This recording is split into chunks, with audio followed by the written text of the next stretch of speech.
E aí, pessoal, tudo bem? Nessa aula a gente vai falar um pouco sobre vetor. Então, a gente vai falar nessa aula um pouco sobre vetor. E o que é um vetor? Um vetor é o que representa direção e magnitude, que no caso seria o tamanho. Então, a primeira coisa que a gente vai fazer aqui, eu vou desenhar um plano cartesiano aqui. Deixa eu mostrar minhas habilidades aqui. Então, a gente aqui tem um plano cartesiano, ainda falta preencher as informações. Mas antes disso, a gente precisa saber qual é o vetor que a gente vai utilizar, qual é o tamanho que a gente vai utilizar nesse vetor. Então, eu vou ficar aqui, eu tenho um vetor igual a parênteses x e y, que a gente aprendeu na aula passada de números. Então, a gente tem aqui vetor é igual a 2 e 3, que é a posição desse vetor.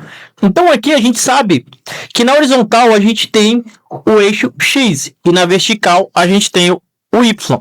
Então aqui a gente sempre tem o ponto de origem, que é o 0. E aí aqui a gente tem os pontos, né, que aqui é 1, eu vou colocar aqui 2 mais ou menos.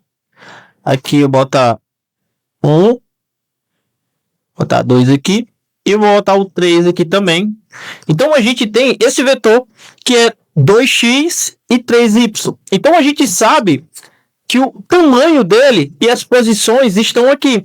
Então a gente tem aqui no 2, primeiramente, o da esquerda é o x e o da direita é o y. Então a gente tem aqui, a gente tem que marcar o ponto, né, da onde esses dois se encontram. Então a gente vem aqui, ó, faz uma curva aqui.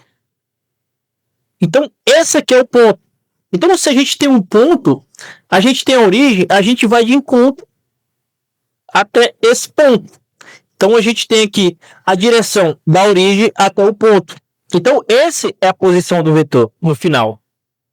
Então, o que a gente acontece aqui nesse caso? A gente tem a representação de uma informação para a nossa machine learning, para a nossa máquina enxergar o mundo. Então, o que acontece? Um vetor base é como a gente representa a informação em uma inteligência artificial.